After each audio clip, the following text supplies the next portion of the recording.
Hi guys, welcome back to the channel. Appreciate you guys being here.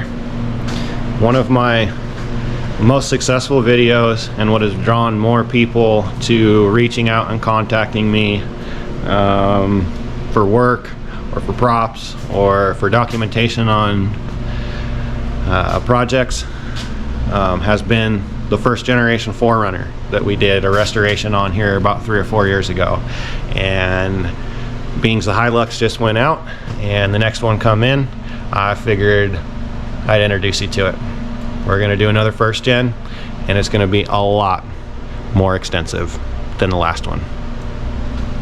Stay tuned. Here we go.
Well, so what are we going to do to this thing?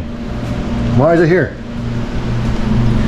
Well, obviously body and paint. It's actually in decent shape. I mean, first gen 4Runners are usually a little beat up.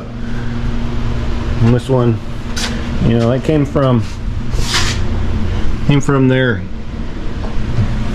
Rust Belt area, where they put salts on the road. And actually more so than salts on the road, this is a beach toy.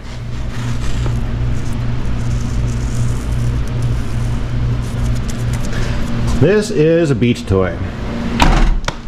So this thing lives at a beach house.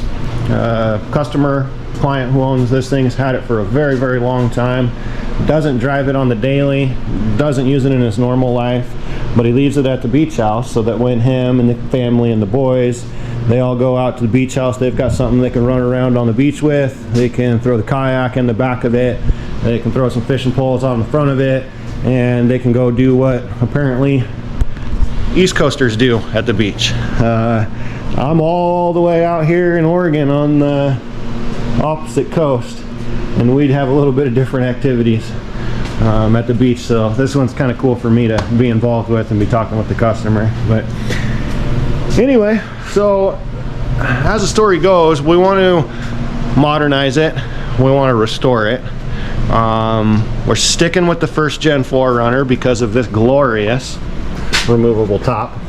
The biggest box to check on this build was to be able to get out over the side and still be able to put the tailgate down so that we can throw a kayak in the back of it and everybody's got easy access to it. We wanted to stay with a Toyota build. We actually talked about taking one of these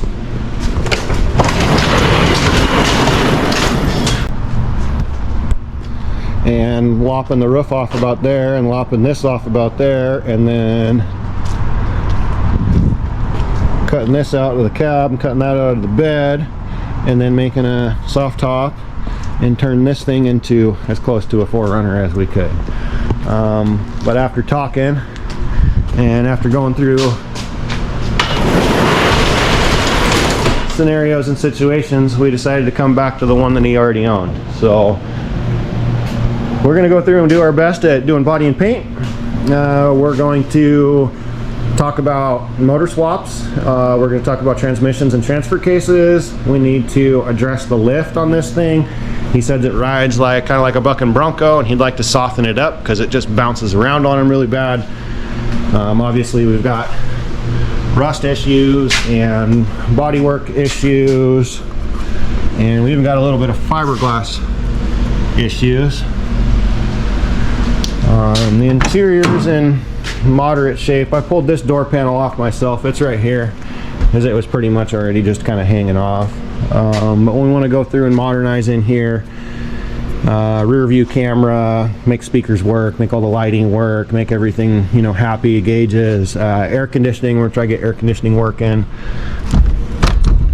But as you can see, other than, you know, obviously they use the thing, it seems like it's in halfway decent shape. There's buttons and switches that need to be addressed, and like I noticed over here, they've got an aftermarket something or other going on for the back window, and I already kind of poked around on the vehicle a little bit, so this doesn't take the key and this doesn't work with the key anymore, so we want to make sure all that works so we can get the top off. Yeah, we'll look at the lift here in a little bit and talk about it. But generally speaking, we just want it fresh. We want it rust inhibited, so that way there's no more rust issues on the thing and they can use it in confidence. They would like the suspension to ride nice. Body and paint, there's a couple of different color schemes that we've been talking about. It's not going to stay black. And then the big one was engine, transmission, transfer case. It has a 3-liter V6 in it with the automatic transmission. It's an IFS. This is an 88. So it's got 200, let's see what it says on here. There you go, 220,000 on everything. So basically what he said to me is that it's been a really good rig for them, and they've been able to maintain it pretty well, and it's just at the point where they keep throwing money at it and they keep finding the next thing wrong with it and then the next thing wrong with it, and that's kind of indicative of a 80s 90s rig that's been used its entire life, that's cresting 200,000 miles. That's where you really start to have to go through suspension and wiring, and then you'll have sensors, and then you might have something with the motor, then you might have something with the tranny. So that's kind of the point that they're at with this thing, and he was kind of not wanting to chase his tail on the deal. They tried to get into something else and that fell through, and so we decided let's just go ahead and do the full shebango because we know what we've got here. So having that all said, we need to sit down and put some numbers together. I've got some notes here. I've got my notepad out. I've got a place to sit. We've kind of looked at the rig a little bit. So I guess what we need to do is we need to see how many boxes we can check, what kind of build we can do, and what kind of time and money that's all going to look like. Ultimately, in the end, we want to make the customer happy and give him what he wants, and for all the work and time and money that's going to go into it just to get the boxes checked, we want to make sure that there's nothing that we're missing, or there's going to be no regrets when the project's all done, because this is going from Delaware, Vermont to Oregon. I'm restoring it, and then I'm going to put it on a truck and send it back, or maybe if I do a good enough job, the customer is going to fly out here and drive it home. So anyway, that's kind of where we're at. You guys want to sit down and talk about numbers? See what we can make work? Because 2UZ would be pretty cool. Let's talk about it, shall we? Alright. Alright. So, when you're planning a project out like this, it obviously takes a lot of foresight. Even if there was no budget into play, it takes a lot of foresight to be able to put all these little bits and pieces together and make sure at the end of the project, when everything's done, that they all jive and are happy. You haven't wasted any time and you haven't wasted any money, because if you do, As an honest technician, you can't charge the customer for that. I don't charge the customer for my mistakes. And so then I end up eating it at the end. So right now, as I'm off the clock and I'm planning and projecting how I'm going to do this project, I have to be extremely accurate in my projections, and I also have to be extremely accurate and honest about all of my bubbles of ideas, and also putting myself out there and asking for direction, because ultimately at the end of the day, I said the B word, the budget word. At the end of the day, it usually always comes down to how much it cost and how long it took and what you're going to get out of it at the end of it. Most people do not have a blank check, and in fact most people have a pretty theoretical idea of what they want to spend on a project. Many times are people shocked by the sum of everything when you start adding it all up. But as a technician, the best thing that I can do is break it down into bits and pieces, talk about each chunk, put some options out there, kind of circle and pin in on which boxes we want to check, and then once we check those boxes, then we move over and we make a new sum, and we kind of figure out the ballpark of where that looks like it's going to be. From that point on out, we just both, as a technician and as the project owner, just have to keep on the same base, on the same page with our communication, and everything should work out in the end. So I'm going to do my best to document this part of the process, which I haven't done previously, and it's because of you guys and your interest in the 4Runners, in the Toyotas. YouTube's been a thing, like a really special thing for me. I have less than 2,000 subscribers on my YouTube channel, and I'm literally doing a full build via that YouTube channel that if I had not started this channel, I would have never had this customer reach out to me. So that's a very unique and special thing for me, and so this time, because of all of that, I wanted to document the full procedure for you, for me, and also the customer, because he's on the other side of the country. So thank you guys. It might be a lot of talking from this point to the end. We're going to go back to the truck, and I'm going to make some examples and show you some things as we break this all down. So I appreciate you being here with me. My name is John Parmenter. I run Ride Revival and Outdoor Adventures. I'm a second generation custom fabrication, custom paint, and automotive restoration company. I took the business on the internet in 2018. I'd always had a word of mouth business, and took over the shop from my parents somewhere in the 2015 mark. So anyway, appreciate you being here. I'd love to have your subscription. I'd love to have you drop me a comment, a like, and we'll see you here in the future.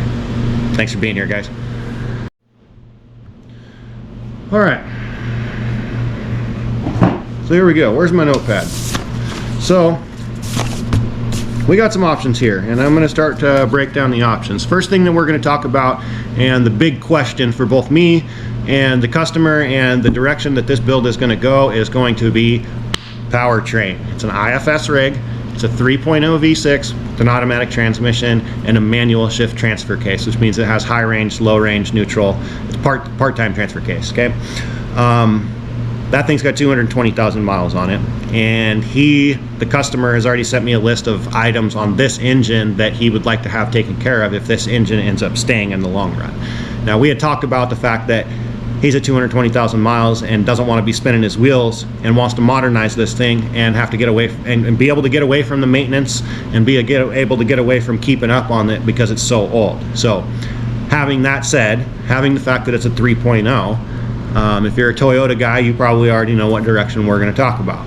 The next option would be a 3.4 liter. 3.4 liter is what was installed in the 4Runner and the Toyota Tacoma and a bunch of other rigs after they stopped using the 3.0. Okay, so I'm going to break down some things for you guys here on paper so that you can see them, and it'll kind of lead you. Hopefully it'll paint a picture of where my mind kind of goes, and also leave some open-ended questions to be answered. Okay, so 3.0 liter. Let's talk about 3.0. So the 3.0, it makes 145 horsepower at 4,800 RPM. And this is, if it was brand new from the factory running in its optimum shape, this is what Toyota rates that engine at, okay? So it makes 180 foot-pounds of torque at 3,400 RPM. Okay? So then the next option that we talk about is the 3.4 liter. Okay? 3.4 liter. And that's in Tacoma, late model 4Runners, that sort of a thing. That engine makes 183 horsepower at 4,800 RPM. 217 foot-pounds of torque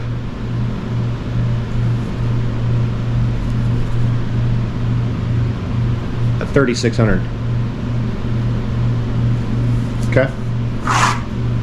So, in order to go from a 3.0 to a 3.4 liter in this thing, there's some things that we need to talk about. Engine mounts, transmission adapting. Do we use the transmission that's in there and the transfer case that's in there, or do we go to the late model that comes with the 3.4? Wiring. So this needs an entire, if we went to a 3.4, we would need an entire 3.4 engine wiring harness. Now either that's aftermarket, that would be able to be custom wired for this swap, and those are out there. They cost money, or you have to get a factory engine harness from the year of the 3.4 and then figure out how to custom adapt that wiring harness into the chassis, so that way that the gauges, the factory gauges that are in here, have the ability to talk to the engine computer from the 3.4 liter. Okay, so then we talk about exhaust, mounts, etc., etc. So let's say we want to save some coin, we want to keep that transmission that's in there, that transfer case. Everything in this rig's got 220,000 miles on it, which means that it should be either looked at, maintenized, upgraded, etc., etc. So having all that said, okay, we go to the 3.4 liter, but we have to do the labor and the money and the parts for wiring, for mounting, for exhaust, for computer, for gauges, for all of these things to go back to here when we look at our list, to go from 145 horsepower to 183 horsepower. Now with this setup, we do gain reliability. We could even rebuild this 3.4. We could get a crate engine. There's some options with the 3.4 to make it as best on the reliability side and the modernization side as possible. But the bottom line is that you're only going to gain less than 20 horsepower, or no, less than 40 horsepower, and about the same amount of foot-pounds of torque. Now, 40 horsepower, 40 foot-pounds of torque is enough to feel it, and you'll feel that it's a modern rig, but you're not really gaining a lot by going to the 3.4 liter. It's a little bit of bump in the seat. It is more modern. It probably gets better gas mileage, better EPA out the tailpipe, etc., etc. But as far as the under the seat, what you're going to feel for all of the time, effort, money, labor, all that stuff to go into it, that's where you'd be for a 3.4 liter. Okay, so if we're going to go from bigger than a 3.4 liter, then we talk about going UZ. 1 UZ, 2 UZ, 3 UZ. The 1 UZ, we'll go ahead and go over 1 UZ right now. So 1 UZ, this was the first generation V8 that they used in the 4Runners. They used them in T100 pickups, Tundras, that kind of a thing, Sequoia, early Sequoia. This engine makes 290 horsepower at 5,900 RPM and 300 foot-pounds of torque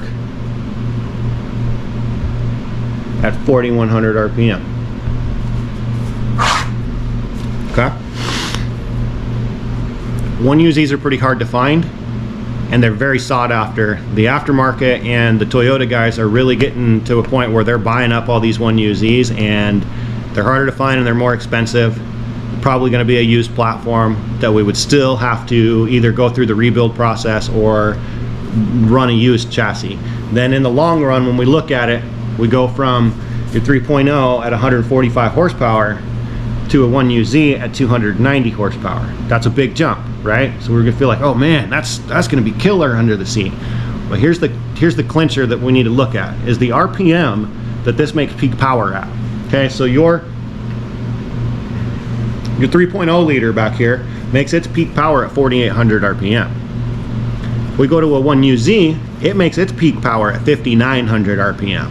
Okay, so when we look at the factory gear ratio and the tire size of this rig, if we put peak power at 5,900 RPM, that means that this engine, this 1UZ engine, won't get up to its peak power until this thing is over 1,000 more RPM higher, almost 6,000 RPM to get to that 290 horsepower.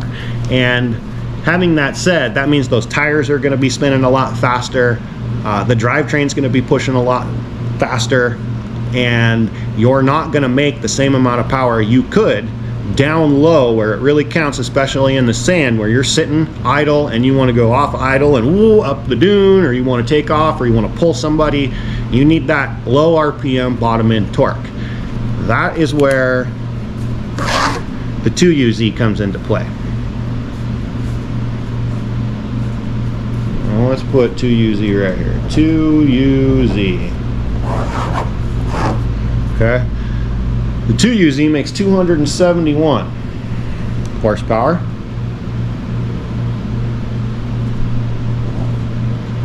At 4,800 RPM. It makes 315 foot-pounds of torque at 3,400. Okay. So now if we compare our 2UZ to our factory 3.0, as far as our power band and our RPM is concerned, we can see we make it 145 horsepower at 4,800. We make 271 at 4,800. So that means for the same vehicle speed, for the same placement, the same situation, you're going to be making peak power at the same RPM as you would with the 3.0 liter. So essentially the way it drives, the way it feels, the way it pushes you forward, and how fast it goes is going to feel the same as what it did, or as close to factory as what it did, without changing tire size or changing gear ratios. But the difference is that you're going to have 271 horsepower underneath your foot at that same 4,800 RPM that you would have out of the 3.0, only getting 145 horsepower. So you can see you're going to gain 100, 40, 50, 60, 70, you're going to gain 130 horsepower, and you're essentially doubling, just less than doubling your foot-pounds of torque at the same RPM. 3,400 RPM, 3,400 RPM. So, to me, going back to all of this thought process here, when we want to swap engines, we want to modernize, we want to get something that's a little more power out of it, we want to, you know, is this a fun toy? Are we just doing this for reliability, or are we doing this because like we want to have something that's pretty cool when it's done and feels nice and puts a smile on your face when you get out there and get your foot in it? Not that it's going to be a 900 horsepower supercharged 4Runner. No, it's 271 horsepower, 315 foot-pounds of torque. It's going to be a peppy little 4Runner, but it's not like a race car or nothing like that.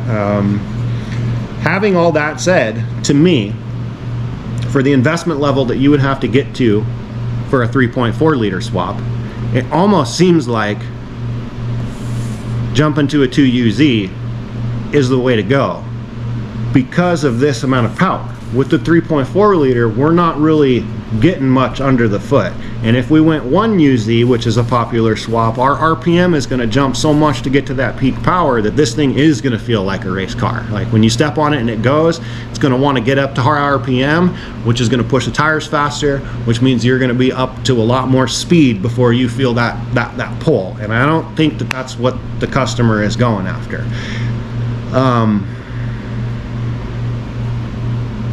I'll show you some stuff here in the engine compartment, and then we'll look at the suspension and talk about the suspension because I've got some notes on it.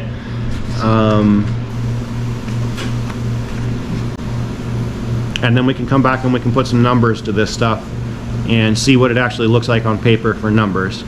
The last thing that I want to say, and I want to make a point to this, if any of you guys are shop owners out there, take it with a grain of salt, take it food for thought.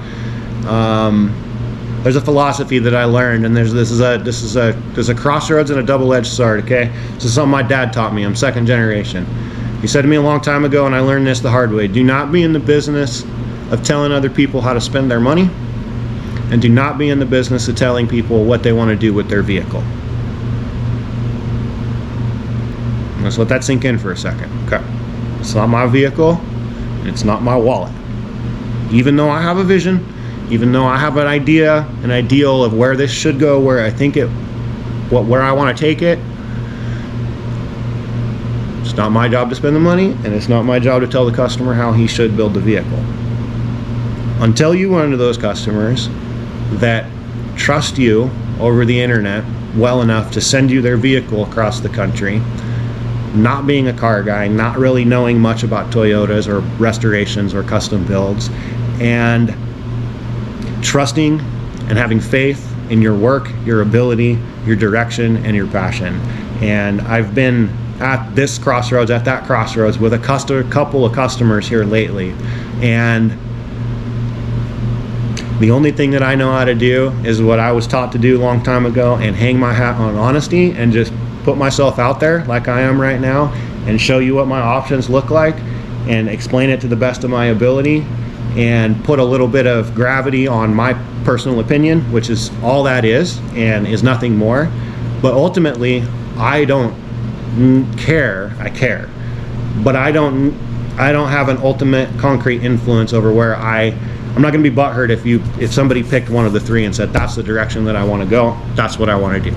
I'm 1000% on board with that, because I've taken my licks, I've learned, and if I was in that person's shoes, I would absolutely want that respect from somebody. So take that for what it's worth. Let's go look at the truck a little bit. We'll talk about what we want to do, and then we'll come back to this and put some numbers to it, so that way we can kind of get a conceptual understanding of what this all might look like, because either way we go, it's going to be pretty cool. So appreciate you guys. Let's go take a look at the truck. Oh, all right. What's going on here, 4Runner? Let me in. Let me in. All right. There we are. Okay. So first thing that happened is the battery was dead when the guy went to get it off the truck. So we jumped it, fired right up, no problem. I was like, dang, this thing's a runner. And then by the time I got it from the back where we unloaded it up the alley and parked it out here in the back slab, she was going spitter, sputter, spitter, sputter out the exhaust, and bubble, bubble, bubble, bubble, bubble out of that thingy up there. So thing's already been overheating. Radiator needs repaired or replaced. It's a brass tank, so he kind of wanted it repaired. But yeah, so if you know anything about these 3.0s, they're a pretty decent engine, I guess. They last a long time. Nothing mechanical goes super wrong with them, other than they're prone to overheating, and when they do overheat, they're prone to cylinder head warpage. Yeah, so that was the first thing I read, and then the next day I came out and I went to start it up, and it wouldn't start at all. Bing, bing, bing, bing, bing, bing, bing. And so we messed around with the throttle body, we messed around with some other stuff, and I figured probably gonna not get in spark. So we pulled the cap off, and there was like scale thicker than my fingernail on all the contacts in there. So we got all that cleaned up, put that all back together, hit the key, and it went boom in the driveway. Like, the school's right there, and I swear I was scared that they were gonna send the cops over here because of a gunshot warning or something. But check it out.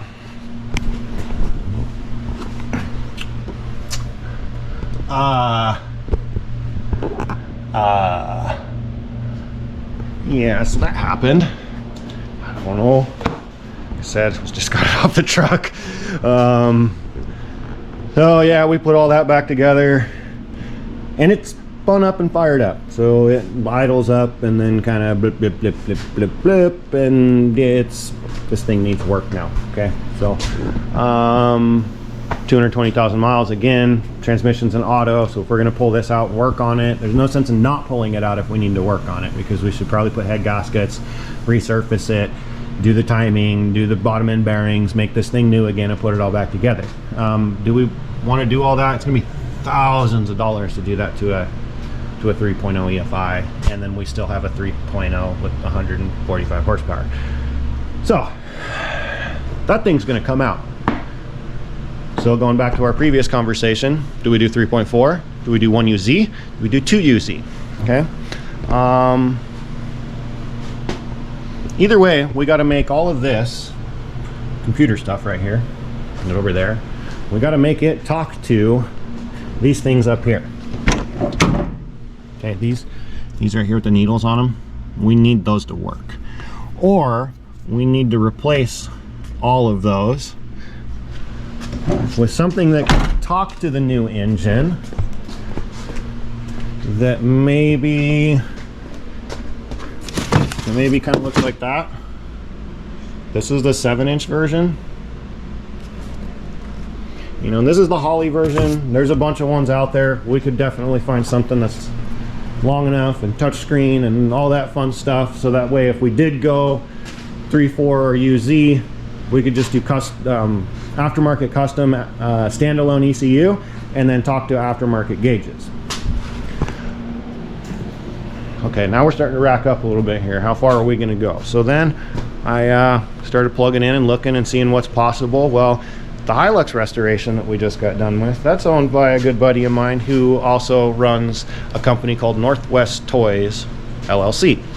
There's a changeover going on with that right now, but the bottom line is that he kind of reached out to me and said, hey, I'm the guy that kind of makes all of this stuff that we were just talking about, you know, like bell housings and wiring harnesses that talk to each other, and I actually offer a service to where I build wiring harnesses, flash ECUs, and I have the stuff to go from any of that 3.4, 1UZ, 2UZ to the 3.0 body chassis, which would mean if I went through him, I could make anything that we stick in here off of our option list talk to the factory gauges, which I think for as long as the customers had this thing, that would be super cool. We could just like LED upgrade it all and make it all modernized on the inside of it, so it would be like modern motor and tranny and transfer case talking to the old school interior, and it would be the same rig as it always was.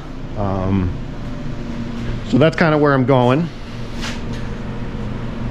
Now we talk about transmissions and transfer cases.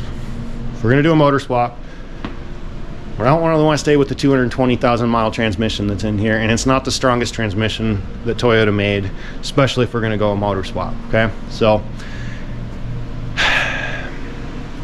we're going to go modern with a UZ, which is a V8 that makes good horsepower.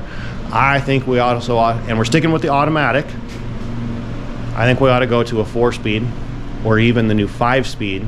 There is an 8-speed in the Lexus, and I don't think we need to go get going too hog wild here. We're just trying to make this thing cool without going to the moon with it. Okay, so what if we get a Sequoia with a 2UZ that has a 5-speed automatic, which will give you overdrive, low. It also comes with the transfer case. Those transfer cases are an all-wheel drive transfer case with what's called a center diff lock.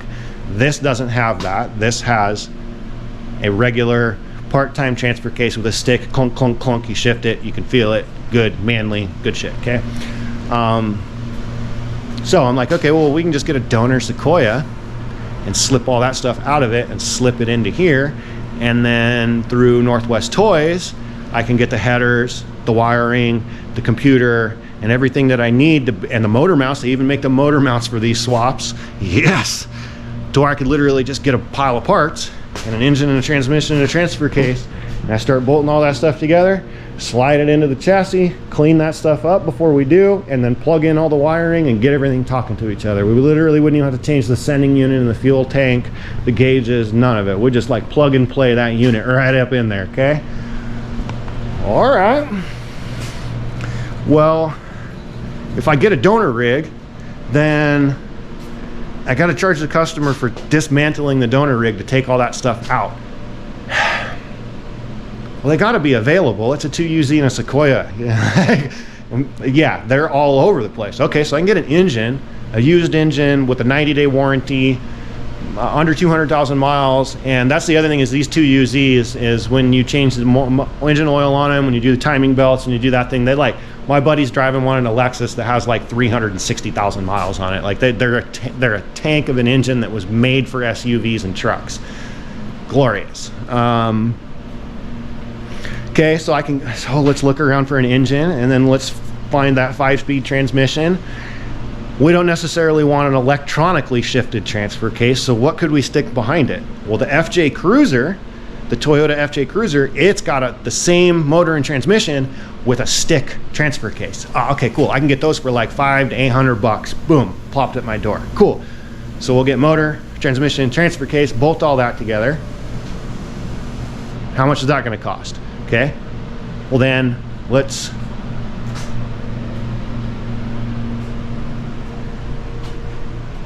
see if we can get somebody that's got one that's already pulled. We start plugging in.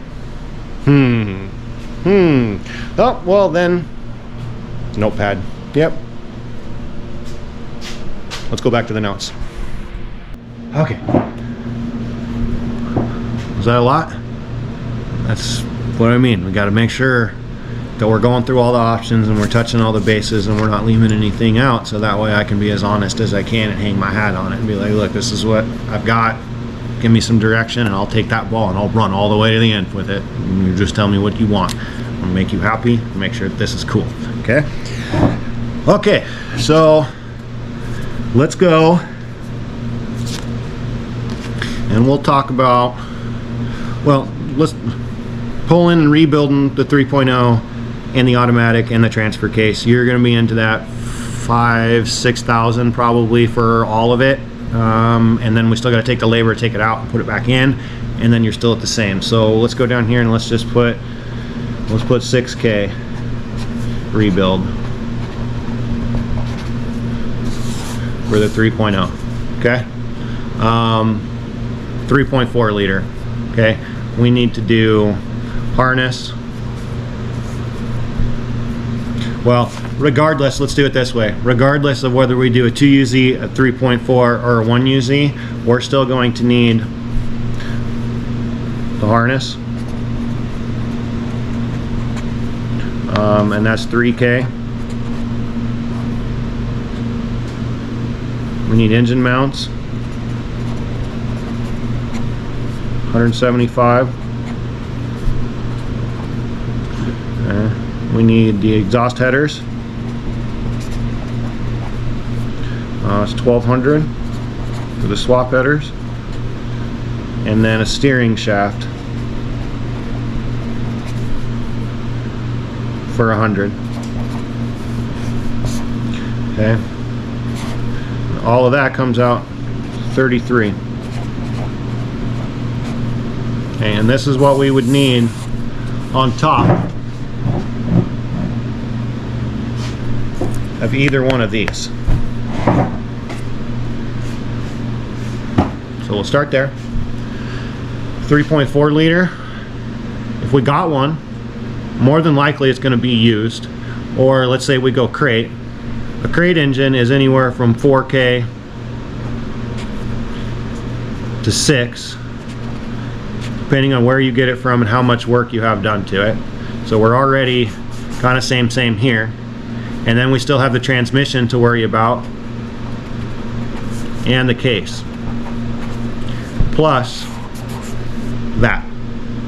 So for me, I've already kind of said no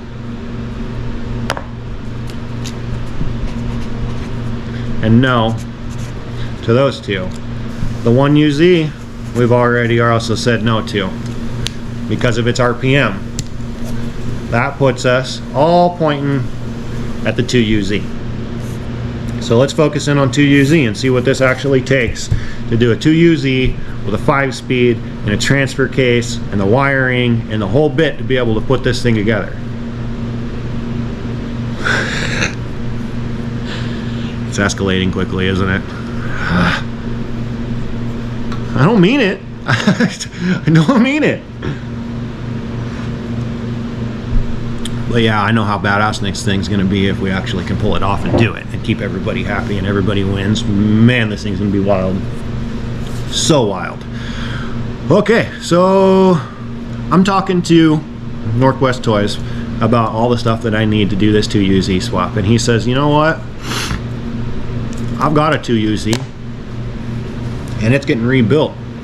And because I got the Hilux back and I got this other thing going on, I don't really need to be building a third project right now. So if you and your customer really need and want to go 2UZ, I've got the 2UZ. I've got a fully rebuilt transmission. I have the transfer case to go with it. I have the donor rig that would get you the shifters for the transmission and the transfer case. And then I can also supply you with the harness, the mounts, the headers, the steering, and everything you need to put this thing all together, including talking to the factory gauges so you don't have to modify the factory gauges. And I can help walk you through hooking the air conditioning system up because I've gone through that before on this platform. Seriously? The transmission that you have is not the Sequoia transmission. It's a 4-speed transmission out of the Lexus. For all the work, I kind of would like to go 5-speed, but for the work that this gets taken away from me of having to put the package together, what are we going to gain and what's the customer going to gain in the long run by trying to do the electronically controlled 5-speed instead of doing the 4-speed, which is much more simpler, easy, and right now unavailable. What's it gonna cost? Okay, so 2UZ. If we do this package, which we're gonna have to do whether we go used or new or 1UZ or 2UZ or 3.4, so we start with this. We need this, $3,300. 2UZ rebuilt motor and trans. 2UZ. Okay. $4,500 for the motor, and this is cost. I look for a crate engine or have an engine rebuilt. It costs $5,000. That's what things cost now. I know. Transmission, brand new, fully rebuilt, ready to run, ready to install. $3,000. Transfer case comes out of the same donor rig. It is electronically controlled, but not with buttons. It has a shifter. So it's kind of the best of both worlds. It's a mix of both sides. It's non-center diff lock, part-time, electronically controlled via a shift handle. And that's like what you see in the Lexus, the RL 460, 470 platform. You also see it in the all-wheel drive car that they made with the UZ in it. You'll have to look. I'll plug something in here, whatever. But yeah, so $4,500 for the motor, $3,000 for the transmission, $500 for the transfer case with the shifter, everything I need to just put it in there, and then build a console around the shifter, and it's all going to be super fancy looking and all that good stuff. 8,000. Okay, so you take the 33 and the 8.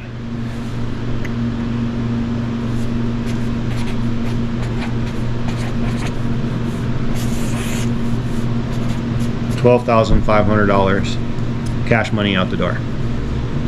Brand new motor, brand new transmission, transfer case to go with it, shifters, wiring, harness, the engine mounts, the headers, the steering shaft to complete the project.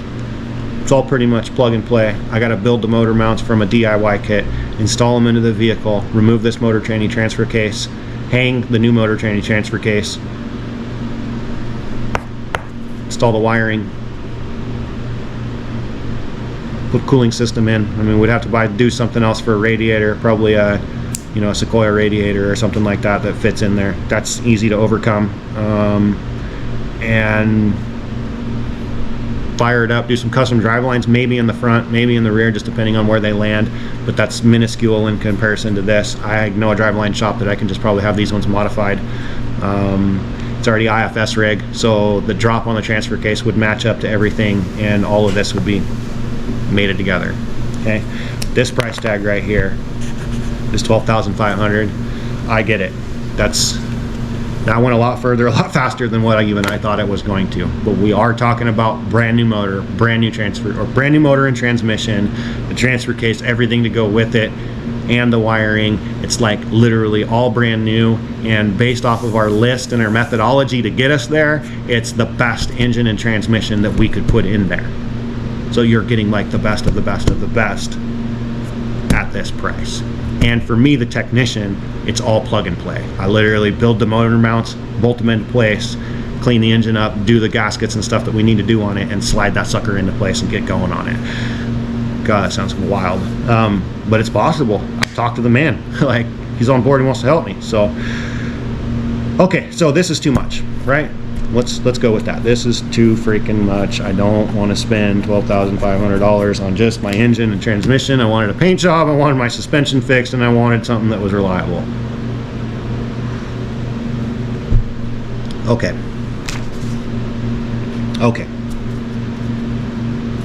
2UZ used, $1,400, $1,500. It was like 14 and change, so let's call it $1,500. I got one here locally. Just down the road, I can go get it. Transmission, $1,000. Transfer case, $500 to $800. Total, $3,300. Okay, so that's 33, and that's used. It might come from the wrecking yard with the warranty, but it's only 90-day warranty. Might have to throw some seals at it, that kind of a thing. I have confidence that these components are some of the most reliable components that were manufactured by any of the manufacturers. So am I super concerned about using an engine with miles on it? Not necessarily in this platform, but it doesn't give me good peace of mind knowing that I need to send it across the country, or that the guy's going to come and drive it home. That comes down to, you know, value for worth and dollar and expenditure, right? So if we go this route, the 3,300, we'd still have to go this 3,300. So 33 and 33, that's 66, right? 66.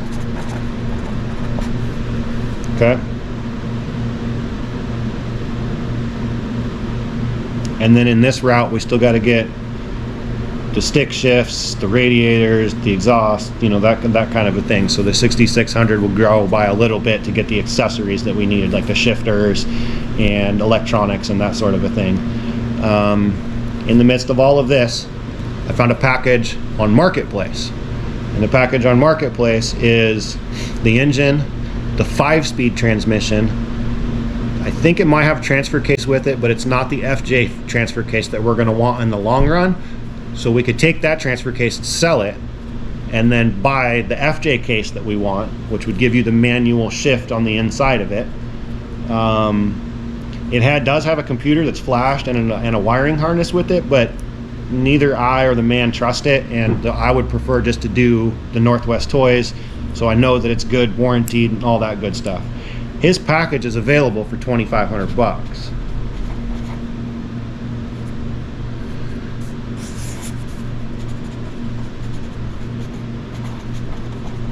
Marketplace, $2,500. That gets us engine, transmission, and shy of a case, shy of the wiring, shy of everything else. So if we did the 33, 25,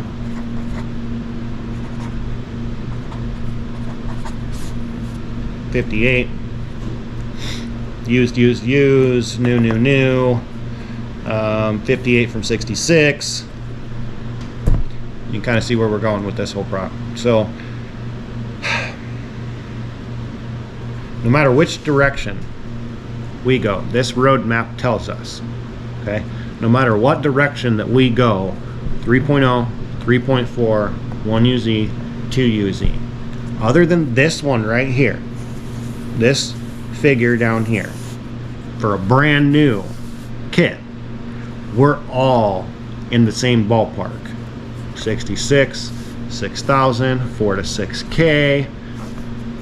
This one over here is 5,800. We're all in the same ballpark, minus the conversion stuff.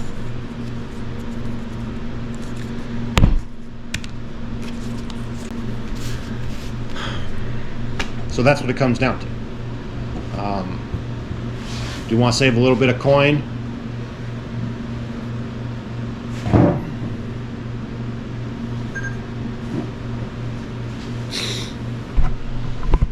So, you know, that's what it kind of comes down to. Do you want to, you know, save a little bit of coin here and there and the other?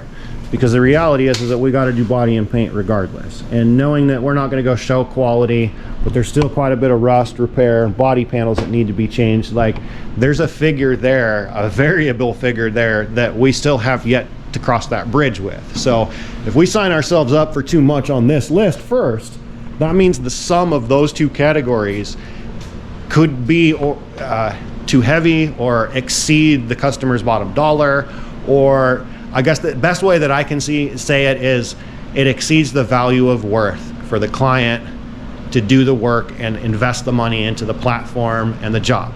And that's where I draw the line, and that's the question that I can't answer for the customer, is with everything that gets done to the rig, at the end of the day, are you going to value that higher than the investment level that took you to get there? That's where I lean on my honesty, and I lean on this thing, and I try to just put myself out there for you guys. What would you do? What would you do? Would you go 3.4? It'd be cool. I've seen a lot of them. Would you go 2UZ? Would you go rebuild a 3-liter and keep it, you know, stock?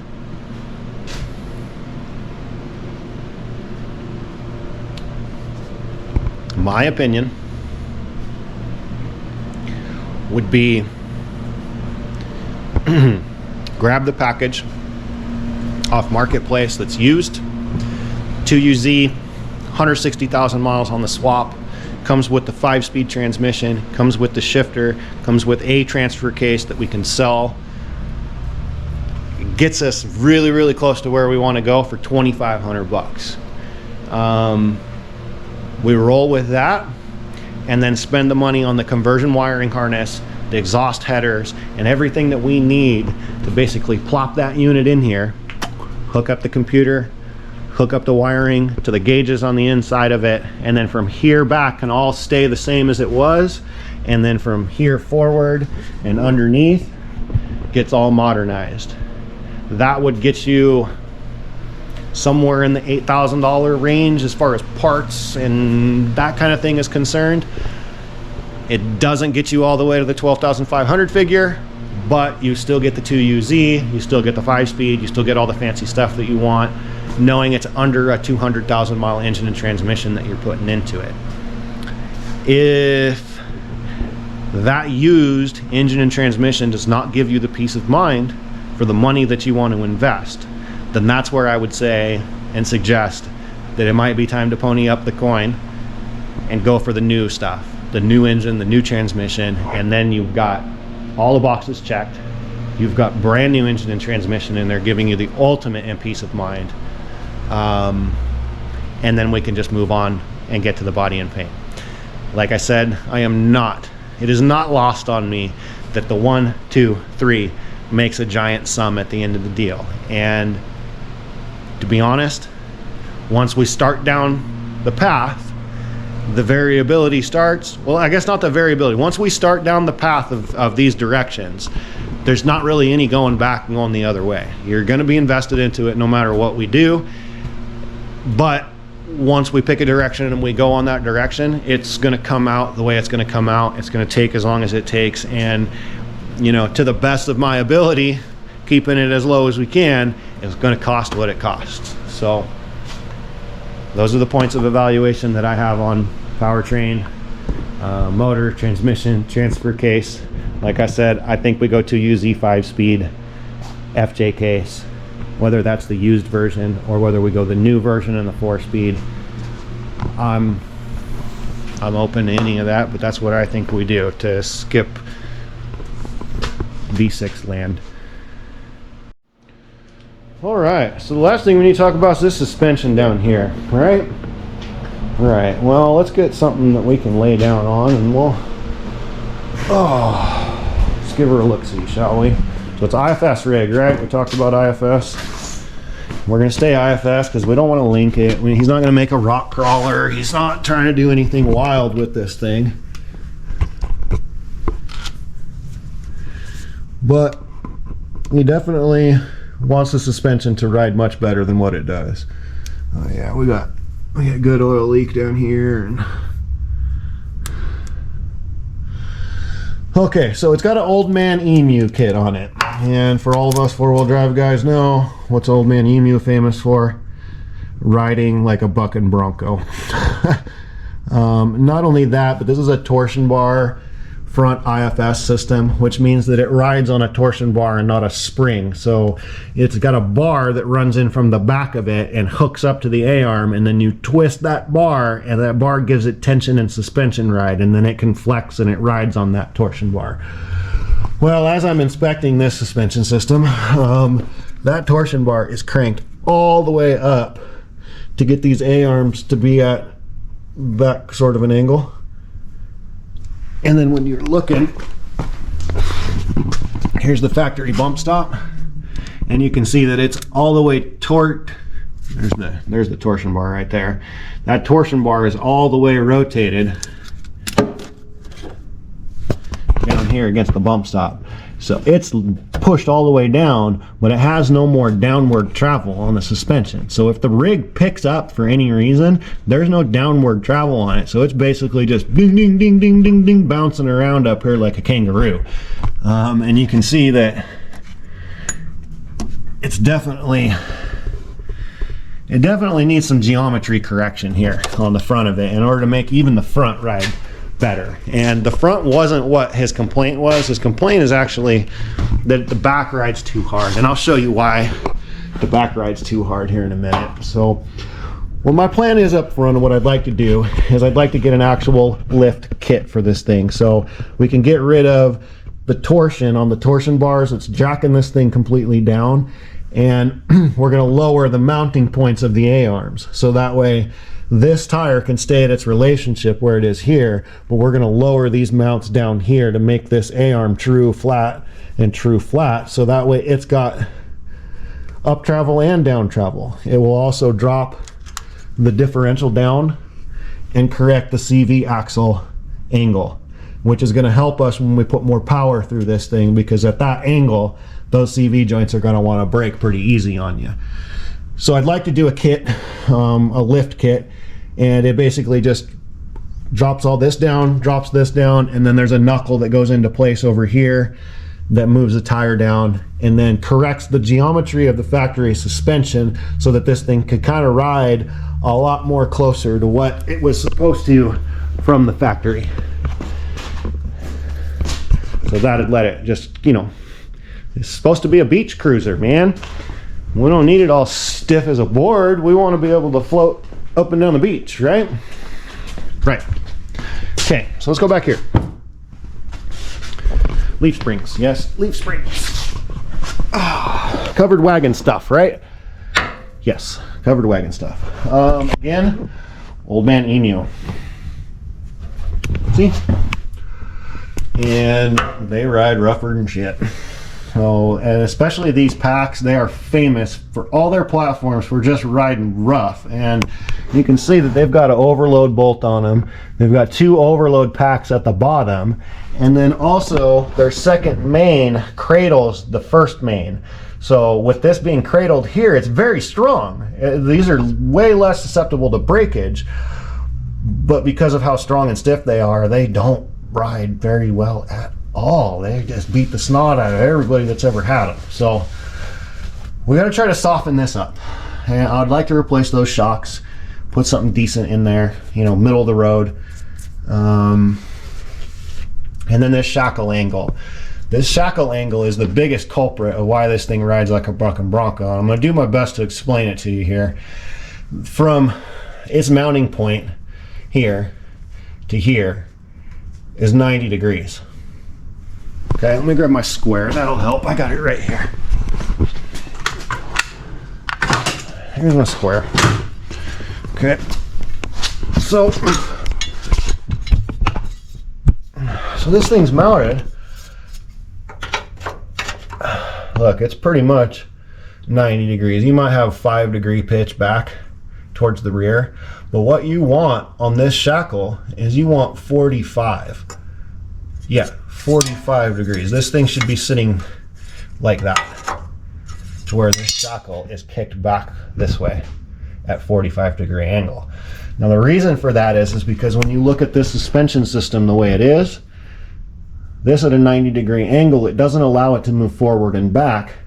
As the suspension comes up and pushes out on that leaf spring, it has a hell of a time moving itself backwards because it's so close to 90 degrees. It has a hard time deciding back here whether it wants to go forward or back, and because of it, it puts all of the bounce on the leaf spring.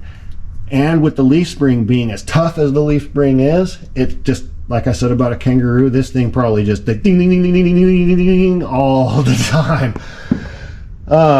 So having that said, I think the leaves will be fine. I think I can remove one of the overloads, soften the leaf pack up, but the biggest part of what I want to do is I want to get rid of this shackle, cut the shackle hanger off, move the shackle hanger forward, and then lengthen this shackle here to get us to a 45-degree angle, so that as the suspension cycles, the shackle can work. It'll go up and it'll come back down and it'll have this natural motion to it. And that, more than anything else with these leaf spring rigs, is what controls the ride quality in the cabin. If you've got 90 degrees or inverted, it's just gonna bam bam bam bam bam on those leaves. So I'd like to get an adjustable shackle that I can adjust to a custom length, cut these off, get an aftermarket version, and move them forward, re-weld them up to the chassis, and then reset this shackle angle back here and replace those shocks up there. That's a pretty economical way of dealing with it. We're not going to change a bunch of components out.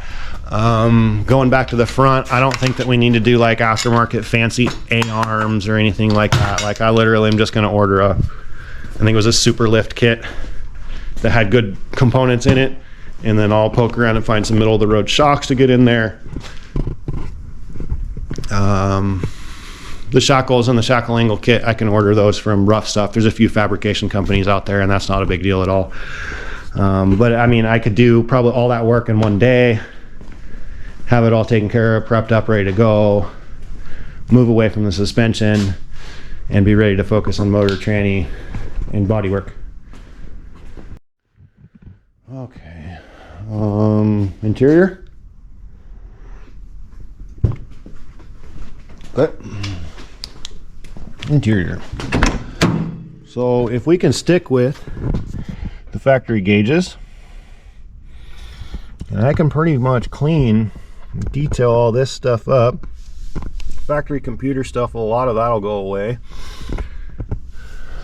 Make all the switches work, and then let's see, probably try to source some nicer door panels, or at least clean these up and make them sanitary kind of a deal. The rear seats seem to be in really good shape. And then one of the things the customer said is like, look, this thing sits with the top off of it like 3, 4, 5 months out of the year. It gets rained in the back of it. We throw kayaks in it. Like, it doesn't need to be super like badass and nice on the inside of it. We just want to be able to pop the top off and on when we want to and have something decent. So having that said,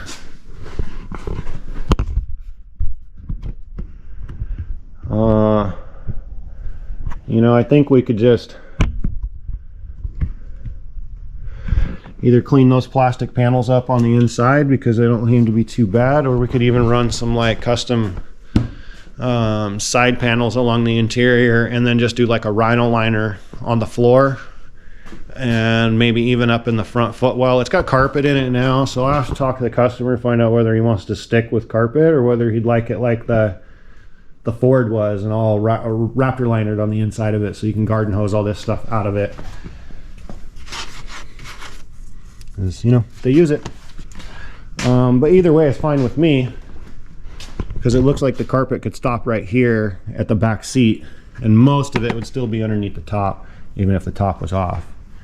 But the seats are exposed when the top's off. So yeah, we'll just kind of play that by ear, but I think that a set of aftermarket seats might be a good idea. Something kind of nice that is creature comforty, maybe not with heated and all that options, but you know, something with bolsters that'll flip, and give you a nice ride up in the front. And then we wouldn't have to deal with trying to find custom upholstery for anything basically inside of it, and it would get you into a modern seat. And we might even do maybe an aftermarket steering wheel if you want to make that maybe a quick release or something. There's a few options there, but I guess what I'm saying is the only thing that really I want to ask about is whether you want the dash pad resourced. I want a new dash pad put in it. Carpet, aftermarket seats, you think that's a good idea or not? We'll stick with the factory ones. Raptor line the floor, front and rear, or not. I would do that with the interior stuff out, and then think about whether you want to stay with all this factory plastics back here, or whether you would like me to explore doing, you know, like diamond plate or carbon fiber, or you know, that stuff's all cheap. It's not expensive. You just cut it out and put it in to cover stuff up. That's all not up to me. Just throwing the options out. But I don't think that it needs a whole buttload on the interior. Oh, body and paint. Yeah, we're doing body and paint. So replace this fender because it's rusted out and there's no reason for me to waste time on it. This one's smashed but not rusted out, but if it's cheap enough I might not mess around with it. And then this and that would be off. Pull the hood off because we're doing engine stuff, and then cowl would easily come off. We're gonna get rid of this, and for all of the world to see and the entire internet's frustration, including my own, we're gonna get the man over here that can make this happen, and we're going to a rubber seal and getting rid of this stainless. We tried to do it on the last 4Runner and none of the glass guys could figure it out for me, and I think you have to cut the glass, and I know how to cut the glass, and I got the guy that's willing to do it. So we're gonna do that this time. We're gonna go to a late, it's like a second gen 4Runner rubber seal, and get that put in there and get rid of all this ugly nastiness, because you guys know that's no longer available because we got the last one in the world for the last 4Runner that we did. So rubber seal for the windshield means the fenders will be off. Probably pull the doors. You know, like the panels are not in bad shape themselves, but like, you know, it's, and none of this stuff looks bad until you start, yeah, like it's just like it's kind of broken and you know, so this tank lid took a hit, and then we got some of this, and he's not too concerned with the top. I think he even said just paint the top white because we don't really care. But then we got like this action going on here.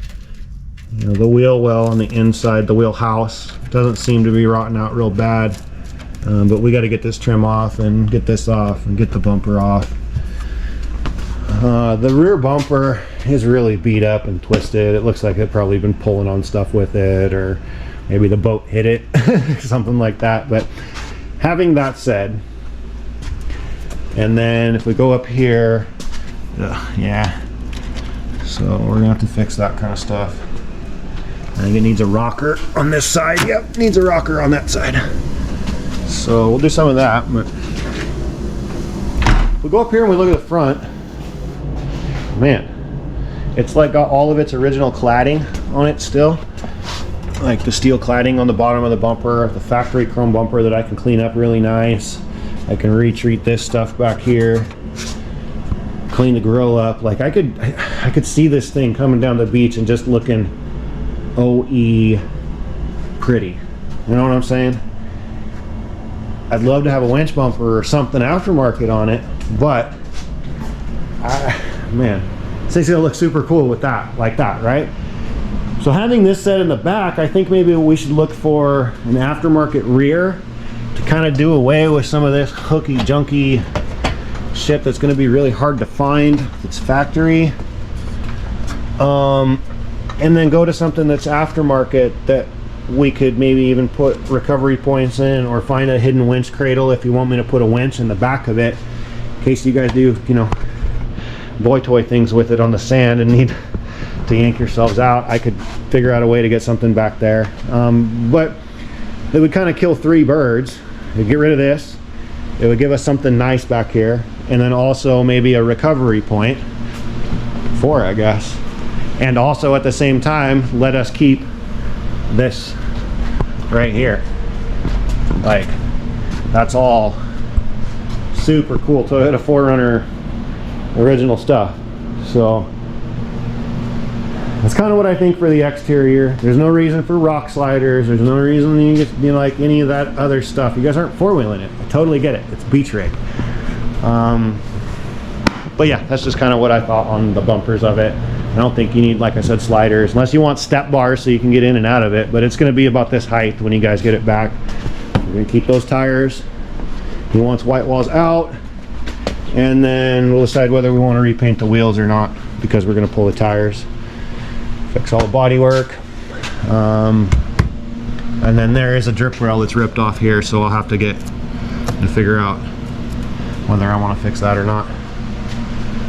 Some dents and Stampede decals, which will not go back on as far as I know.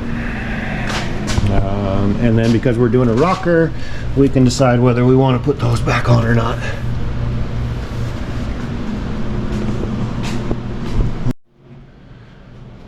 So there's the first generation 4Runner. Second one in 5 years. All because of the subscribers and YouTubers and followers and friends. I appreciate you guys.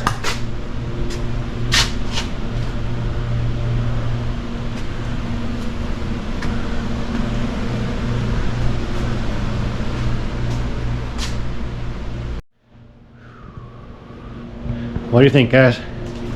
It's going to be quite the project, huh? Do me a favor. Do the client a favor. Drop us a comment. You guys can be involved. This one's one of those, you know, special YouTube projects that I never thought that I would be able to do in front of all of you, and I didn't intend my business to go this way, and it's just been kind of one of those, you're an entrepreneur, you ride the waves when they come, and here we go. So I would really appreciate your subscription, your follows, your likes, your comments, your shares. It means the world to me. I'm a small business owner with a family. I'm a one-man band, and try to put myself out there and do things on a different level for you guys. So if you could support me, smash those buttons, follow along. I'm gonna try to keep you guys updated. Looking forward to this one. It's gonna be wild. Appreciate you. You guys all take care. We will see you very soon.